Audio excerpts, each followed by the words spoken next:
Do I need to introduce myself?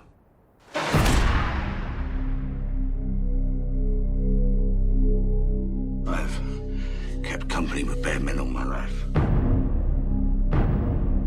I wish to present you with a proposition.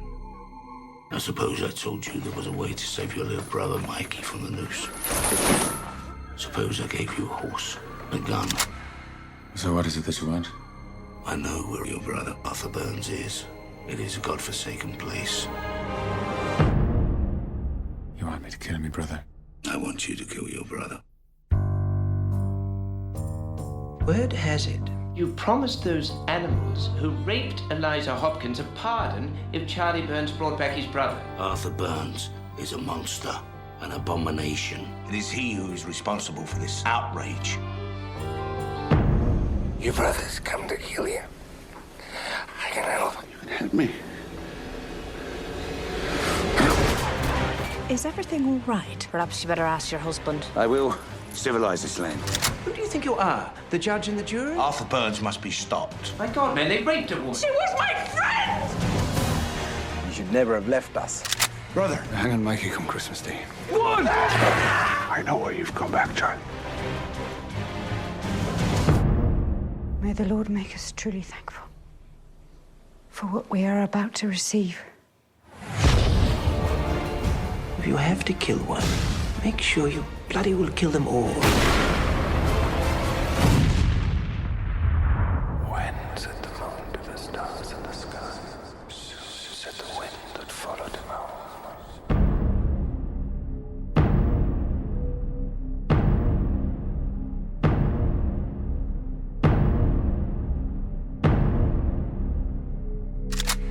Love. Love is the key. Love and family.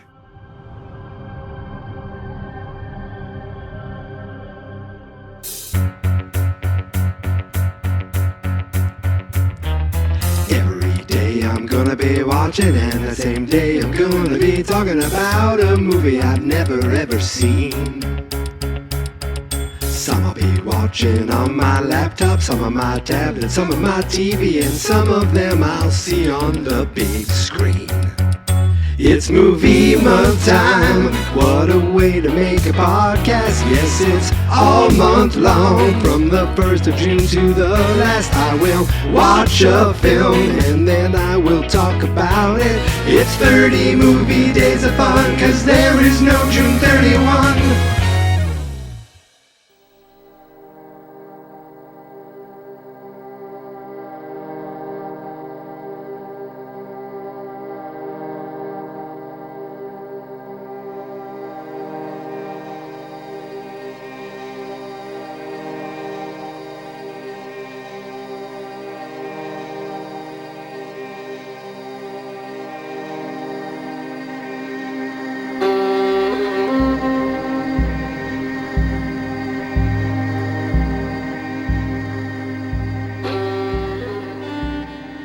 Happy Thursday, everybody.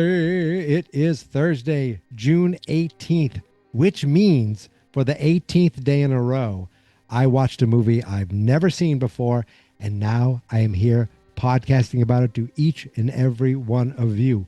But for the first day in a row, I am here talking about a movie that I've never seen with somebody else. I'm not alone here in the podcast. You've heard him before on Joggist. You've heard him on Sitcom All You Faithful, and you've heard him on Movie Month. You even heard him on the first year of Margie McFly. He is my co-host of Fine Movies, Fine Spirits, Mr. Christopher Morris. How are you doing this fine Movie Month evening? I am doing great, Michael. Just very honored to be a guest, Yes. be the guest The of guest. the season. I just been doing a great job so far. I want to tell you, I was going to make fun of all your feel-good movies, all your Marvel stuff, and then you went on a run with Terrifier, Smile, and The Long Walk. There you go. Yeah. Yep. And So- we'll see. There might be some IP in there. There might, in the remaining days, there might be some gloomy ones. I don't quite know. The only one I know for sure is The Last Day. And the less you know Yes. about that, the better. Yeah, I think you might have mentioned that, but again, I am just very honored. I enjoy it. And I played your theme song for, I told you I played that yes. for Grace. Yes. And she was highly entertained, unlike our other co-hosts. David was not entertained. So I hope it's Yealy to make him happy. This is true. I just hope I'm here yearly. I'm just waiting to pick my spot so I can finally bring Human Centipede to the program. Someday, if you got to beat me before I get there myself. It started off a few years ago where you would suggest a movie, and I said, "All right, I'll give you a movie to suggest. The rest, and no complaints because they're all on me. Well, you can complain all you want, but not. Every year you'll give me a movie. I know I think you gave me Dragged Across Concrete. In fact, I have a Chris pick, a thing that I tag on the podcast. With one shining example with an X across it. So you've recommended Bone Tomahawk, The Guilty. That's great. Dragged Across Concrete. Great. Wrath of Man, Prisoners. The worst thing that's ever happened to you. It actually isn't. It's just I just think I know whatever was the it's day. A good running joke. It's a good running joke though. And then last year was Warrior, and that was the first year you joined the show, and now we're keeping the tradition alive as we're going back to 2005 to a movie that I don't think I've ever heard of except you mentioning it in the past multiple times. It checks out. The Australian Western, The Proposition, which based on everything that I saw as far as posters and images, stars Guy Pearce. And I'll say, yeah, he's one of the stars in it. But to me, after watching this movie, Ray Winstone is the star of this movie. No, he's great. Like, I feel like he's the lead almost. You kind of think he's the villain from. You do at the beginning. I'm like, wait a minute. When you watch the trailer, you think he's the villain, and then he does the violence against Mikey, right away, which you must have taken personally. Anytime someone slaps a Mikey with a gun, I'm not. I'm against that. But I think, I was saying as the movie went on more, I was like, why I thought I was rooting for these guys, and I don't think I am at all. They are as bad as everyone. Not these guys. Yeah, no, definitely not. Yeah. I think Charlie Burns, who is played by Guy Pearce, he's kind of the moral compass, believe it or not. That's saying like violence. He literally says to his brother, it has to stop. But it really, the theme of the whole movie is, violence begets violence. Yeah. It's just no person is worse. You know what I mean? You have the colonial, it's in the 1800s, the colonial British in Australia. And it's just, they're all bad. They're all obviously awful. The indigenous folk there. Yeah. Like just like basically cleansing what they would call, right? It's like ethnic cleansing or something like that. Yes. Yep. And I looked it up because it's Australian, but everyone's British or Irish. And I was like, when did the Australian accent as we know it come to be? And the summary I saw was like in the early 1900 or early 19th century because of the Irish and the British. And it seemed like that guy who played Jacko, he had a bit of an accent that when they all kind of mixed together, you get that Australian accent. Like he had that kind of that I can't even think of what the word, the accent in his voice. Jacko was killed, right? Jacko was the guy that Jacko was the guy that had he took his when the guy put the gun down and took out a knife. When the brother showed up with a knife and killed and stomped the guy to death, he walked out and goes, here's your knife back. And he goes, yes, the guy that was dead, you mean? Yeah, the guy who was dead. The guy who's with the cops, right? The other guys like Ron Blackie. I think that guy was great. So evil. Danny Houston was menacing. His character was like, just. He has this like resting menacing face, resting evil face already. It's my second Danny Houston of this year. That's what I mentioned. Yep. It's funny. I looked it up, and it is my this is my fourth or fifth. He was in Naked Gun, right? Yeah, he was in Naked Gun this year, and then he goes back all the way to the original movie month. 4 days into the first movie month, of course, he was in X-Men Origins Wolverine. He was in Wonder Woman, in 2017. 2021, I saw Game Night. He was in that, and then Oh yes, the he Naked was. Gun. Yep, I know the him rich more guy. from like American Horror Story, but I don't think I realize he's British American. But I don't know. So I saw a Zoom. It was like a interview. By the way, in 2022, there was like a interview with Danny Houston. It was the director, Hillen, Nick Cave. You probably mentioned. By the way, did I even ask if you like this yet? Okay, I did like it. I was going. I was like having trouble with the who am I rooting for here? That's that. Okay. But I think that was the point. And I'm like, it's beautiful to look at. The landscape is like this desolate landscape, but it's beautiful. Like the cinematography awesome. was great. Yep. And very gritty, obviously, with the flies. It was very tough to look at. Flies on the guy's back. Like gross and gritty, and everyone smelled and was sweaty and bloody. Yeah, there was so much violence. But yeah, she's right. My dog's right up in my face right now. We might have to pause for a minute, but we'll see. So I could have gone for a slam dunk. You know, I was thinking of picking the same director as Snack Shack and doing one of his movies. But I just thought, so originally I was like, you know, I'm going to pick something a little less fun, gritty Western. I just really enjoyed this movie. I love the ending. Yes, it is very dark. I love how, you know, Emma Watson thinks, is that her name? Emily Watson. Emily Watson. She thinks she's in fucking Victoria. Yeah, the Harry Potter girl. Yep. She thinks she's in Victoria, England, you know, Victorian England, you know, walking around and thinking everything's proper, and they just show that you're in a terrible place. Yeah, it's kind of, you know, like a hellish landscape. Yep. So I just thought it was a great cast, and hoped you enjoyed it, and hope I get it. And just to go over the premise, because I feel like usually if there are people who are listening to every episode, they might not be familiar with this movie. It is on. Yes. It's available to stream for free on Pluto. I watched it on Prime. It is, as we said, from 2005. And I'll just read the IMDb description. It says, a lawman apprehends a notorious outlaw and gives him 9 days to kill his older brother, or else they'll execute the younger brother. On Christmas Day, like I said, the Christmas movie. Christmas movie. And it stars Ray Winstone, Winstone, Guy Pearce, Emily Watson, and really the guy who stole every scene he was in. Oh my God, John Hurt. John Hurt was everything he says is fantastic, right? No finer race of men than and when he says don't say anything else about the Irish, I'll shoot you. He says, no finer race of men have ever peeled a potato.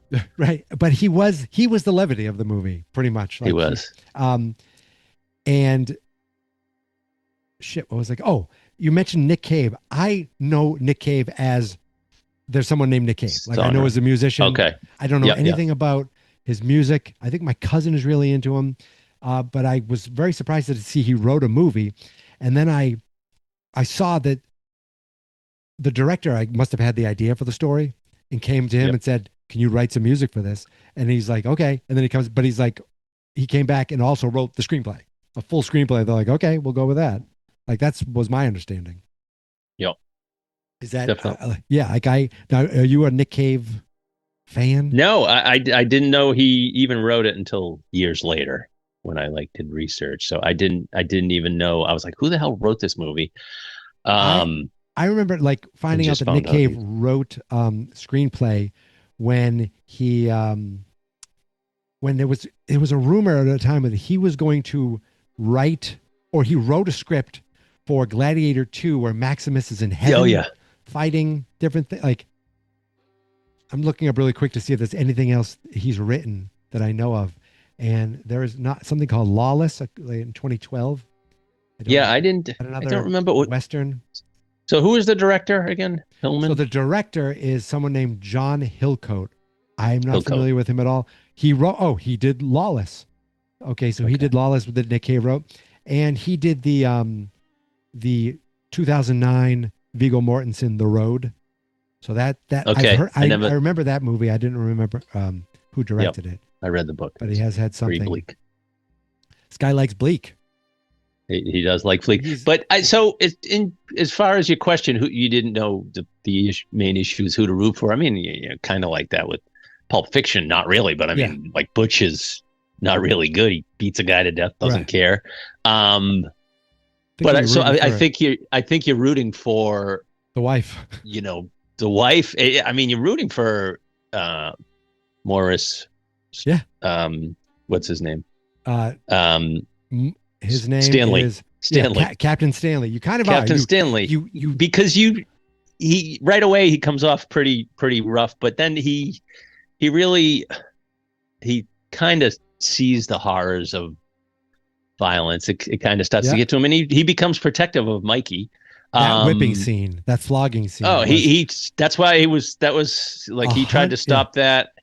That was roughly 100, right? And they finally stopped at 30. They stopped at 34, spoilers. Like 37 or something. It was seeing the blood drenched off the lash, and then he shoved it in that guy's face. That guy who was like his direct the mayor or whatever the fuck he was. Yeah. So you are rooting for him for sure. For nothing to happen to him, you know what I mean? Like, he hates all those other guys and the way they do things. And then you're also Charlie. I don't think Charlie Burns, like, he left Arthur Burns. They just happen to be the three brothers. I think they imply that Charlie and Mikey really weren't involved. That's in what any I was of that. trying to think, that they weren't. You know what I mean? For that. Like the other guy, and they really, he definitely looks like he belonged. Like he. Was the singer. By the way, that was a great song. Like, I loved that song. That guy was terrifying. He's about to, basically, he's about to rape Emily Watson's character. Yeah, he's starting to rape him. I love how he threatens her with the. Oh, he threatens her. Yeah, he's going to poke her. But yes, you're also. Yeah, you're also. Oh, he was all. He's like a child. Complimenting the earrings. Yeah. Yes, and just a savage though. So. I think Charlie and Mikey were, he probably took his brother and left the crew because he didn't want that life. Which I think it implies he really wasn't that type of person that would do some of the awful things his brother does. And he loves his brother. You can tell that's why he was, he just promised to protects his brother Mikey. And I just thought that was great where he just walks in and Arthur looks at him after he just shoots whatever the guy's name is who's about to rape Emily. That guy was oh god, I had it and I lost it. I don't know if I've seen him in anything else. Not even like young Mikey. He hasn't been in much of anything. I think that that he went back to school to get his degree. It was funny. At the beginning, I was looking at the cast. I was like, oh, this guy's in it, and he's just part of the gang at the beginning. Gets shot in the neck. I'm like, oh, I was like, okay, this is the end, and we're going to flash back. Nope. Right. Yep. No, that was just when they were catching. That was a great start. Like, just boom, out of nowhere. Out of the gates, and then the great with some scene, I think, with... Yes, I see the scene, the great scene where you kind of think that's Captain Stanley is, he's pistol whips Mikey, and you think he's kind of bad, but then I thought that was a great opening. I thought it was a great score. I think it was pretty entertaining. It was just it's a good movie. Yeah. I watched two movies today because if you're ever go to Fine Movies, Fine Spirits, in the near future, we'll be talking about A Star Is Born. So very different films. Very different films. I made a point while we recorded that to say that was my favorite movie of the day. But that's not to say that I didn't enjoy this and appreciate it. It was just a very different feeling where did you watch them back to back? Yeah, I pretty much did. Yeah, I pretty much watched them back to back. And it was just like, I felt like I gotta get my work in for the day. Watch this movie, then watch this movie. Yep. But Guy Pearce, he's always good. He's awesome, right? He's like in subtly Memento, good. think of his range in L.A. Confidential, Memento, and this. Very different characters. Yeah, we've covered him a couple times in Fine Movies. Ray Winstone, I was getting a big Russell Crowe off of him in this movie, just like the current. Yeah. Crowe, the big, he's like a thick, little heavier, he's like a thick, yeah. right now. Russell like, Crowe is a thick Russell Crowe now. Yeah, exactly. It was good to see. I saw that. Thing about them talking about the making of the movie. And they were saying, they were like, Ray had a lot of trouble with the bugs. They put the flies on his face whenever they had the bugs were sounded terrible. Like, I thought the bugs were just they happened to be there, but they brought in someone to do the bugs, like to make. Oh, yeah, that is just awful. The worst one to me is even with the bugs on the guy's jacket. You see like 100,000 bugs on the guy's during jacket. The flogging, all the bugs out there. Yes, like, they were all watching that, and I was like, it just makes it seem like hell. There was I'm not going to say that John Hurt wasn't the only levity, because while they were at the house, one of the guys who works with Captain Stanley shot himself in the foot. They heard a gunshot. Shot his toes off. He runs up. He gets up so fast and just runs straight into the door. Oh yeah, that was great. Yeah, not the most competent. No, that was. He's like, stay down, stay down. His wife must have been like, what the fuck? Like, I kept waiting for him to be the villain and be awful to his wife. That wasn't the case. He loved his wife. Oh, he was so nice. Yeah, like it was. I like semi. It makes it semi-realistic. Yeah, it absolutely. You know what I mean? When you don't have a straight good guy, a straight bad guy. But yeah, so on that recap, it was showing Guy Pearce, and he was saying he read the script and he was like such in love with it. When they were about to start to film, and he said, "I'd never experienced this on a movie." He didn't even think. He usually thinks about his own character, obviously, and how he's going to play it, and he was just thinking of the whole story, Oh wow. Looking from the outside. So he was like, I don't even know how I'm going to act like this guy. I don't know what That's awesome. Point of view I'm going to give him, how I'm going to talk or anything. So, but he did a fantastic pretty job. Tightly worked script. I mean, there's a premise right away, and then the rest of it's just execution. I was impressed by there's not a lot of digital effects in this. It's mostly practical stuff, I think. Yeah. But the way they got... Oh, I know what you're going to say. The guy's spear? Face? The guy's head? The head, that was but even the spear looked like... I was like, wait, it was so quick. It was just like he's standing and then the spear's in his shoulder. And I was like, what the... And then the guy's head explodes. Yep. So if you said most of the plot, so he goes to kill wants to kill his brother, Arthur Burns, who's in charge of the Burns gang, who committed horrible atrocities, raped and killed women. Yeah, the awful. Yeah. And so he wants... Mrs. Stanley couldn't shake. She couldn't. Yeah, and then Arthur and his gang are up in the unreachable area where bounty hunters, which William Hurt was... John Hurt, waiting not for William him. Hurt, was a bounty hunter. So he almost kills Charlie at the end. He captures and then, but eventually he was actually he was competent. Like, you'd think he's just this old. Oh yeah, he tied up the singer. Yeah, he got them both. Yeah. So, and then we see Charlie, who you thought he was going to kill his brother Arthur to save Mikey, but Mikey died unnecessarily, and Charlie just still wanted everything to stop the violence, stop the horrible tragedy at the end, stop the rape and murder, and killed and chopping the guys' Arthur heads off in the jail. Like they oh my vicious. God, that was awful. I was like, okay, they are like Charlie seems to have some sort of redeeming value, something. Yeah, I don't. Yeah, but freaking. What was it? Danny Houston's the other three guys, Arthur and the other guys. Yeah, they were nothing. That was terrifying. Like they're walking through though. We got a prisoner here coming through. Yeah, that was a little levity. Yeah, no, that was true. That guy was good at that. He's like, "Am I doing good?" It's like, "You're doing great. You're doing great." The was chilling when the cop says, "If you shoot me, 8 other cops are gonna come," and he says, "That's a good point." And he takes out his knife. You know what I mean? That was that's the part. Where, And then he just stomps him to guy. death. Yeah. I was like, okay. Yeah.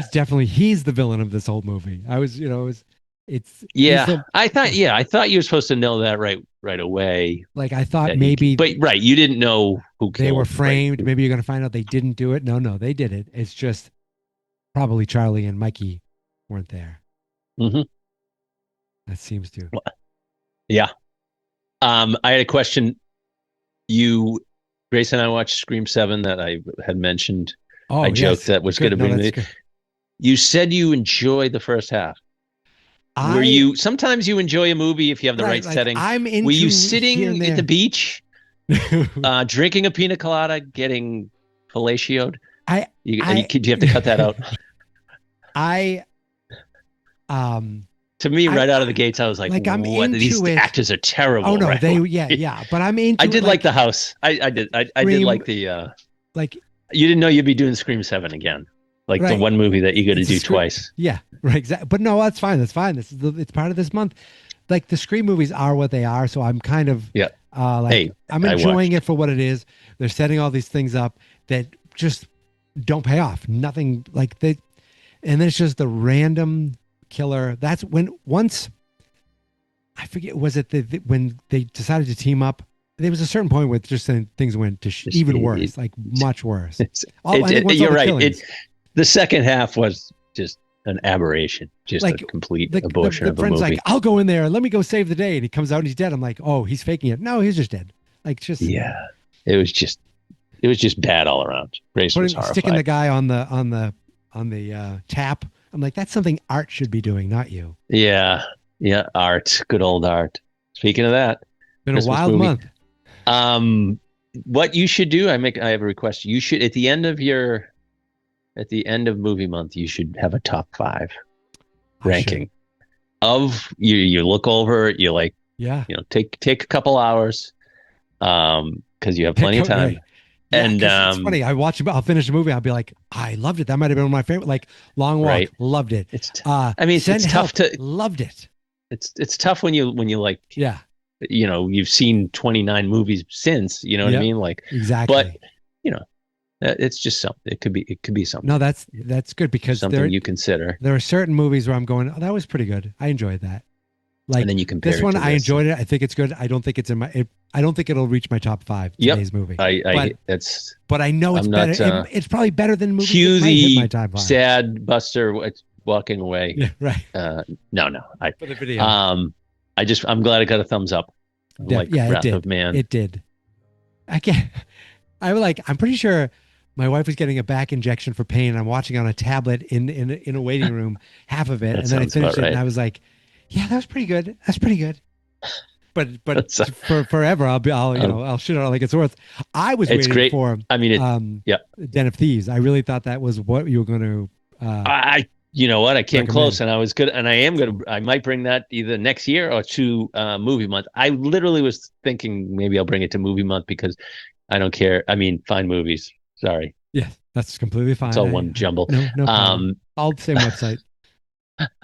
But I was thinking of bringing it there and even though it's not a fine movie, your brother took a shot at it, and then what did your brother say was good? I'm not, he doesn't. Thank God he doesn't listen to this. Me bashing him. He said I think you were talking about a movie on movie month, and you're like, my brother said that's pretty entertaining. It's dumb fun. I forget what. I think it might be a movie you did recently, but yes. I know exactly. Nobody too. Yes. Yeah. Yes. Den of Thieves. Better. Because it's part 1. I love Bob O though. Right. But yes, it's not. Again, it's not the best movie of all time, but Den of Thieves. Oh, it's Snack Shack. There's another one that might be in the top there. And Disclosure Day. Oh my God, I did so many. I have some winners. Yeah, there you go. I love it. I love it. It's tough to crack the top 5. You probably have an easier time coming up with the bottom 5. Yeah, you know what I mean? Because you only usually hate a few movies. Where would Terrifier be? There's a couple, right? It's funny. It's like the movie itself was like, meh, but Art just brought everything. He really. It's like they struck gold with him, and everying else around. He's a delight. He's such a delight. And then I don't like how it's like darkly lit, like it's just very like cheaply, HBO, it's supposed to be like an 80s horror movie, but it kind of looks like. But on the budget, Hitchhiker like shows. Yeah. Yep.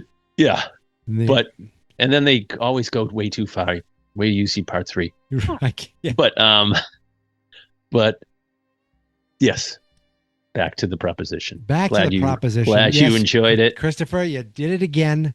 Another one. My dog is itching to go out, so I think we nailed it. Thank you again. Yes, Anything you want to mention before we head out here? Nope. Keep up the good work. Thank you. And, Thank you. Yeah, get your list ready for next year. No more IP. Oh, that's that. I kid. You might. I don't That's think you're gonna. That's not even gonna last 24 hours. That's not. It's It might not not even even gonna- last 24 hours. Well, I was gonna say. I thought you were gonna go like. How many movies do you have? This will What- be what day 18. you So I on? have 12. Okay. I thought I thought you were gonna say we're 12 for 12. Yeah. It'll be I IP. should- yeah. How many? Find a series that has 12 movies and just watch that for the rest of it. Next year I'm gonna pick. There's a something. couple old series. I was Never like, oh, they IP, obviously. podcast on this, and then there's one animated movie that might be coming. It's another IP, but we'll see. We'll see. If it's Predator movie, I think that might be okay. Oh, If good, it's, because that's exactly what it is. That might Oh, be good. it. Yeah, I was gonna say if it. Oh yeah, no. I that guy came out with what other- two Predator movies in the same year, and I've heard I heard good things. about both. I gotta yeah. watch it. I gotta watch the animated one. So Yeah. But keep up the good work, my Thank friend. you very much. You can find Christopher at every episode of Fine Movies, Fine Spirits. He and I are the only ones that are on every episode. Remember that. Which is, of course, you can find at fans.experts.com. Facts. And for me, obviously, all the socials, Geek Mentality, except TikTok, which is Geek Mentality Mike. Facebook, fans.experts. YouTube, fans.experts. And, of course, fans.experts.com. That is it. I am done. 18 down, 12 to go. Christopher, thank you again for joining me. We'll have to do this again next year. Absolutely. But I'll be back tomorrow. Until then, thank you for listening. Thank you for subscribing. And here is my theme song. This is my podcast, I made it. Geek Mentality's what I named it. And I think you should listen and subscribe. Cause I'm kinda funny and awesome. I think that I'm worth your time. And I'm kinda handsome, my mom says. Please listen and please subscribe. At least listen to this episode. I can never look you in the eye when I do that. Excellent. Fans not experts.